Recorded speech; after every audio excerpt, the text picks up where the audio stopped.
दोस्तों, स्वागत है आप लोगों का एक बार फिर से जेंडर पर। तो भैया इस बार भी न्यूज की वीडियो हो गई है लेट एक दिन, यानी कि जो सैटरडे को आनी थी वो आ गई है संडे को। तो ये तो मेरे आलस के कारण आई है, पर तुम लोगों के लिए अपडेट्स जो हैं वो बहुत ही खतरनाक वाले हैं। और इस बार भी पिछली बार की तरह जो ग्लोबल अपडेट्स हैं वो बहुत ज्यादा इंपॉर्टेंट हैं, तो उन्हें बिल्कुल भी मिस मत करना। इंडिया से काफी कम अपडेट्स आए हैं, बट जो आए हैं वो बहुत इंटरेस्टिंग है। तो चलिए शुरू करते हैं पहले अपडेट के साथ। पहला अपडेट आया है RRI यानी कि रामन रिसर्च इंस्टीट्यूट से, क्योंकि अभी सब कुछ हो रहा है इंटरनेट पे, अभी सब कुछ हो रहा है सारे के सारे डिजिटल प्लेटफॉर्म्स पे। तो अभी जो सिक्योरिटी है वो बहुत ज्यादा इंपॉर्टेंट है। तो उसी तरीके की एक टूल किट ये लोग लेकर आए हैं जो कि कम्युनिकेशन के जो सेफ्टी है, सिक्योरिटी है, उसका ध्यान रखती है। अगला हमारे पास एक जो अपडेट आता है बहुत ही इंपॉर्टेंट है उन लोगों के लिए जो रिसर्च में जाना चाहते हैं, जिनको अभी कोई रिसर्च करनी है। लॉकडाउन में बैठे बैठे रिसर्च करने का कोई मौका मिल नहीं रहा है, तो इंडियन गवर्नमेंट ने एक्सेलरेट विज्ञान नाम से एक जो है एक वेबसाइट बनाई है अभी तो फिलहाल, जिसमें काफी सारे जो ऑटोनॉमस बॉडीज हैं उनको इकट्ठा करके इन लोगों ने काफी सारे स्टूडेंट्स के लिए इंटर्नशिप्स जो है वो देने की कोशिश की है। तो इसका जो लिंक है वो डिस्क्रिप्शन बॉक्स में आप लोगों को दिया गया है। इसमें जाकर आप लोग एनरोल कर सकते हैं और जिस भी तरीके की आप लोगों को इंटर्नशिप करनी है वहां से आप लोग जाकर कर सकते हैं। PhD या फिर पोस्ट ग्रेजुएट लेवल के जो भी स्टूडेंट्स हैं उन लोगों के लिए बहुत ही अच्छी अपॉर्चुनिटी है। और गवर्नमेंट का मानना है कि एक तो अगले 5 साल तक 25,000 पोस्ट ग्रेजुएट या फिर डॉक्टरेट जो स्टूडेंट्स हैं उन सबको इंटर्नशिप्स प्रोवाइड करेंगे। अगला अपडेट है हमारा कि साइंटिस्ट भैया बात कर रहे हैं जो जेनेटिक जो डिसऑर्डर्स होते हैं, यानी कि जो बीमारियां इनहेरिटेड होती हैं पेरेंट्स से, उनके बारे में। और स्पेशली इसमें जो हियरिंग लॉस है उसके बारे में। हियरिंग लॉस जो है वो बहुत ही कम जो है, बहुत ही अनदेखी सी बीमारी है, बहुत ही अंडररेटेड सी बीमारी है। आईसाइट के लिए भी हम लोग स्पेक्स लगाते हैं, बट हियरिंग लॉस में हम लोग उतना ज्यादा ध्यान नहीं देते। तो एक सर्वे के अकॉर्डिंग 5% जो ग्लोबली लोग हैं वो हियरिंग प्रॉब्लम्स से जो हैं ग्रसित हैं, और जो 5% निकल के आता है वो है 466 मिलियन लोग जो हैं वो अभी इस बीमारी से जूझ रहे हैं, और जिसमें से 34 मिलियन जो हैं यानी कि 34 मिलियन वो बच्चे हैं। और 2050 तक ये जो संख्या हो जाएगी वो 900 मिलियन हो जाएगी लोगों की। और जो भैया इस चीज के लिए साइंटिस्ट अब रिसर्च कर रहे हैं, क्या ये जेनेटिकली हो रहा है, क्या जीन्स में कुछ बदलाव होने से बच्चों को हियरिंग लॉस हो रहा है, या फिर इसके और भी कई रीजंस हैं, क्या जेनेटिकली ये पॉसिबल है, या तो इसका रेमेडी क्या है। ये सब चीजें जो है साइंटिस्ट पता लगा रहे हैं। अगला अपडेट आया है भैया जो हिमालयन रीजन है वहां से। नॉर्थ हिमालयाज में हुआ क्या है कि एक ऐसा फिनोमेना देखा गया है जहां पर जो डस्ट है, कार्बन के पार्टिकल्स हैं, जो ऑर्गेनिक कार्बन के पार्टिकल्स हैं, वो जाकर जो वेस्टर्न हिमालयन रीजन है वहां पर जाकर डिपॉजिट हो रहे हैं। और वहां पर हो क्या रहा है कि जो आइस का कलर है वो चेंज हो रहा है। इसकी वजह से आइस जो है ज्यादा हीट एब्जॉर्ब कर रही है और बहुत ज्यादा मेल्टिंग उसकी हो रही है एज कंपेयर टू सेंट्रल और ईस्ट हिमालयन रीजन। तो वहां पर तो ऐसा नहीं देखा गया, बट जो ह्यूमन मेड और ऑर्गेनिक कार्बन है वो ज्यादा वहां पर देखा जा रहा है वेस्टर्न हिमालयाज में। इस पर साइंटिस्ट जो है चिंता जता रहे हैं और इस पर वो रिसर्च अभी कर रहे हैं कि इसको हम लोग कैसे टैकल कर सकते हैं। आप लोगों को पिछली बार भी मैंने बताया था कि आर्कटिक में जो बर्फ पिघल रही है उसका भी एक कारण ये माना जाता है कि जो एक तो हमारी एक्टिविटीज, दूसरा जो बर्फ का कलर है वो चेंज हो रहा है, इसकी वजह से वो हीट ज्यादा एब्जॉर्ब कर रही है। तो अभी इस पर रिसर्च चल रही है। तो चलिए अगले अपडेट की तरफ बढ़ते हैं। अगला अपडेट जो आता है वो है इंडस्ट्रीज के लिए। तो इंडस्ट्रीज में अब जो है एक मीटिंग की गई है, एक राउंड टेबल कॉन्फ्रेंस की गई है। उसके मुताबिक क्या है कि जो इंडस्ट्रीज हैं उनको अपने रिसर्च एंड डेवलपमेंट का जो काम है वो बढ़ाने को कहा गया है, और कहा गया है कि आप इस पे इन्वेस्टमेंट कीजिए। इस पे अगर आप इन्वेस्ट करते हैं तो क्या होगा कि आगे जो आपका प्रोडक्ट है या फिर जो आपकी सर्विस है वो ज़्यादा से ज़्यादा जो है अच्छा निकल के आ पाएगा, और जो भी आप इन्वेस्ट कर रहे हैं वो आपको बहुत ही ज़्यादा बेनिफिट देगा आगे चल के, मतलब कि ये प्रॉफिट देगी ये चीज़ रिसर्च एंड डेवलपमेंट पे अगर आप लोग इन्वेस्ट करेंगे तो। बहुत अच्छी बात है, साइंटिस्ट ने ये भी कहा है कि ये जो एकेडमिक्स है और जो इंडस्ट्री है उन दोनों के बीच का जो एक गैप है उसको भी फिल करेगा, और जितना भी एकेडमिक्स में रिसर्च का काम होता है वो सारा का सारा इंडस्ट्रीज के काम आ पाएगा, और काफ़ी हद तक जो है ये चीज़ बहुत ज़्यादा फायदेमंद रहेगी। जो लोग टेक न्यूज़ वगैरह देते हैं वो लोग भी बताते हैं कि जो मोबाइल फोन्स या कोई और एक्सेसरीज जो इंडिया में नहीं बन रही हैं अभी, क्योंकि कोई भी ऐसा बहुत बड़ा इंडियन ब्रांड नहीं है जो अभी फोन्स वगैरह बेच रहा हो, तो वो इसलिए भी नहीं बेच पाते क्योंकि उनका रिसर्च एंड डेवलपमेंट जो है वो नहीं है। वो कहीं और से फोन्स लेकर आते हैं और मार्केट में डंप करते हैं। बट अभी जो है काफ़ी सारी कंपनीज के सीईओज और जो उनके हेड्स हैं उनको बुलाकर ये कॉन्फ्रेंस की गई है।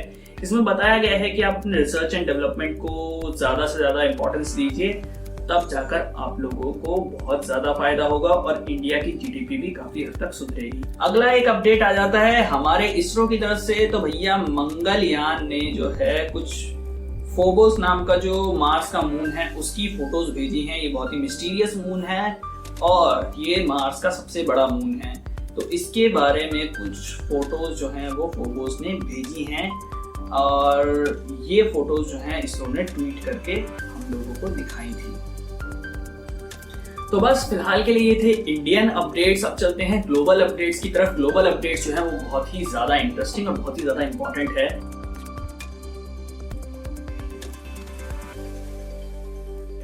सबसे पहला अपडेट यार, सबसे पहले ही डराने वाली बात बता रहा हूं मैं। थोड़ी डराने वाली बात वो तो है, बट कोई बात नहीं, जान लो तुम लोग। बात ऐसी है कि जो अमेरिका से एक खबर आई है, डॉक्टर एंथनी फॉकी, जो कि अगर मैं नाम सही ले रहा हूँ तो अमेरिका के एक बहुत जाने माने डॉक्टर हैं, एक बहुत जाने माने पेंडेमिक एक्सपर्ट्स की सलाह लेकर भी उन्होंने ये बात कही है कि वायरस जो है वो अब म्यूटेट कर रहा है और म्यूटेशन जो है उसकी वजह से डेडली नहीं हो रहा, बट जो इसका स्प्रेड है वो और ज़्यादा फास्ट हो रहा है। वो हुआ क्या है कि जो स्पाइक प्रोटीन है जिसके कारण ये जो है वो ह्यूमन सेल से इंटरेक्ट करता था और उसके अंदर जाकर मतलब म्यूटेशन करता था, उसके अंदर जाकर जो है वो अपनी तादाद को बढ़ाता था। तो क्या हुआ है, उसमें जो है म्यूटेशन हुआ है और ये जो है वो और ज़्यादा कंटेजियस हो गया है और ज़्यादा फैलने वाला हो गया है। तो ये जो है चिंता अमेरिका के जो डॉक्टर्स हैं उन्होंने जताई है। हालांकि ये एक डिबेटेबल इशू है, अभी काफ़ी सारे डॉक्टर्स कह रहे हैं कि ये खतरे की बात नहीं है, बट हम लोगों को संभल के रहना चाहिए। तो ये सब बातें जो है सामने आ रही हैं, बट फिर भी उन्होंने कहा है कि म्यूटेशन तो हुआ है। तो म्यूटेशन वैसे भी होना ही है, अगर इतने सारे ह्यूमंस को अफेक्ट किया है उसने, इतने सारे ह्यूमंस के अंदर गया है, तो ऑब्वियसली वो बहुत ज़्यादा म्यूटेशन के लिए पॉसिबिलिटी उसकी बढ़ जाती है। अगला अपडेट है कि भाई स्वाइन फ्लू जो है वो नेक्स्ट पैंडेमिक हो सकता है।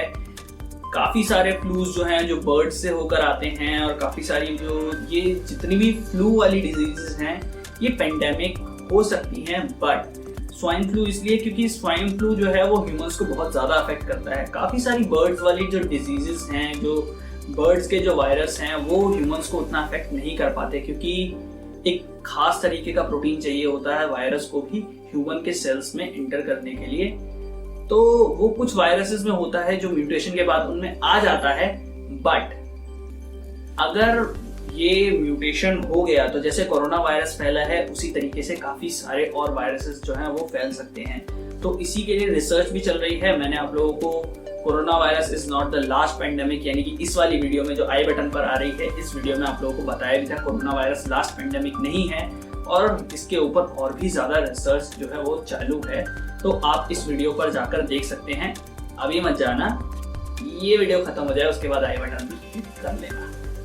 अगला अपडेट आता है, कुछ गाइडलाइंस जो हैं वो न्यूयॉर्क के लोगों के लिए दी गई हैं। वो ये हैं कि न्यूयॉर्क के लोग जब भी अब क्योंकि काम वाम पे जाने लगे हैं, लॉकडाउन थोड़ा थोड़ा करके हटाया जा रहा है, इस वजह से कोरोना जो है वो फैलने की काफ़ी जो है पॉसिबिलिटी है।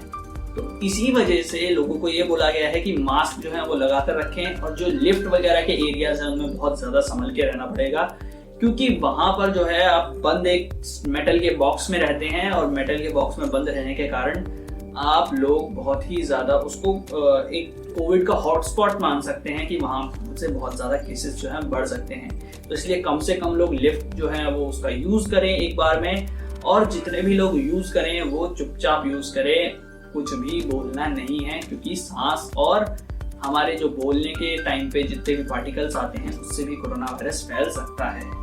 नेक्स्ट अपडेट आता है भैया, साइंटिस्ट जो हैं वो अब क्या कर रहे हैं कि रिसर्च कर रहे हैं एनिमल के बिहेवियर्स पे। वो किस लिए? क्योंकि अभी जो है सारे के सारे ह्यूमंस लॉकडाउन में हैं, सब लोग अपने अपने घरों में बंद हैं, बहुत ही कम बाहर निकल रहे हैं, तो इसलिए एनिमल्स जो हैं वो ह्यूमंस के एरिया में आ रहे हैं, और वहां पर जो एनिमल ह्यूमन इंटरेक्शन पहले लॉकडाउन से पहले देखा जाता था वो अब डिफरेंट हो चुका है। तो साइंटिस्ट ये जानने की कोशिश कर रहे हैं कि जो एनिमल्स हैं इनमें से कितने ऐसे हैं जो ह्यूमंस से डरते हैं बट ह्यूमंस की बनाई चीजों से नहीं डरते, जैसे मान लीजिए रोड्स हैं, बिल्डिंग्स वगैरह हैं, कार्स वगैरह हैं, उनसे नहीं डरते। कौन से ऐसे हैं जो ह्यूमंस की बनाई चीजों से डरते हैं, ह्यूमंस से नहीं डरते। तो लोग इस तरीके से जो है इस चीज पे रिसर्च कर रहे हैं। बहुत ही अच्छा इसको एक मौका माना गया है, जिसमें वो लोग एनिमल और ह्यूमन इंटरेक्शन का जो एक डेटा है उसको चेक करके देख रहे हैं, और ह्यूमन और एनिमल बिहेवियर के बारे में काफी ज्यादा स्टडी कर रहे हैं। अगला एक अपडेट आता है एस्ट्रोनॉमी के दीवानों के लिए। तो यहाँ पर क्या कहा गया है कि जो एक हॉट जुपिटर है, हॉट जुपिटर क्या होता है कि एक जुपिटर जैसा प्लैनेट यानी कि गैस जाइंट जो कि अपने स्टार के बहुत ही ज्यादा पास है। तो एक ऐसा हॉट जुपिटर मिला है जिसकी जो है ऑर्बिटल जो पीरियड है वो है 7 डेज, सिर्फ 7 दिनों में वो अपने प्लैनेट को, अपने सूरज का चक्कर लगा लेता है। इसीलिए साइंटिस्ट जो हैं अब इसको बहुत ज्यादा सीरियसली ले रहे हैं और इसके बारे में स्टडी करने की सोच रहे हैं, क्योंकि कोई भी गैस जाइंट अगर वहां पर है तो ये बहुत ही ज्यादा एक क्यूरियस बात है, बहुत ही ज्यादा उन लोगों के लिए एक बहुत ही चौंकाने वाली बात है।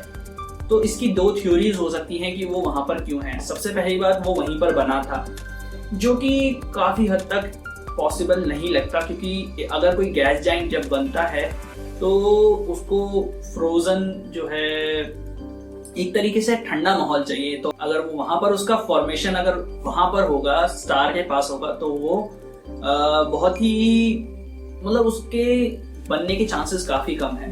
दूसरी थ्योरी ये आती है कि वो बना सोलर सिस्टम के बहुत ही ज्यादा दूर था, यानी कि स्टार से बहुत ज्यादा दूर बना था, बट हुआ क्या है कि वो माइग्रेट करके अपने स्टार के पास आ गया है।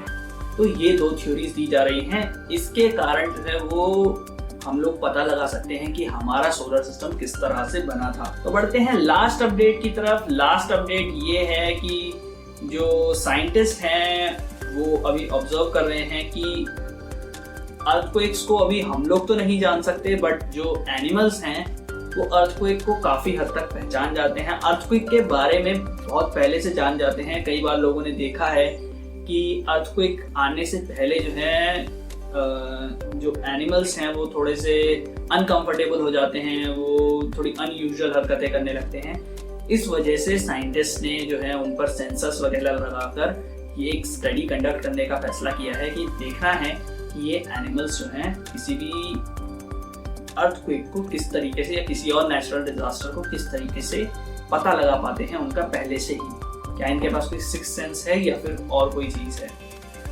तो बस ये थे इस बार के सारे अपडेट्स। होपफुली आप लोग पूरी तरीके से अपडेटेड हो गए।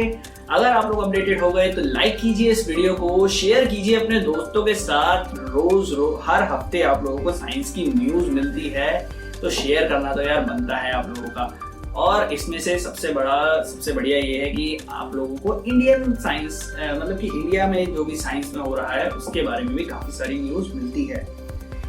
तो ये थी इस बार की वीडियो। अगर आप लोगों को लाइफ साइकिल ऑफ स्टार देखना है तो यहाँ क्लिक कीजिए। अगर आप लोगों को सर सीवी रामन की बायोग्राफी देखनी है तो यहाँ क्लिक कीजिए। Thank you from रोजेंडर।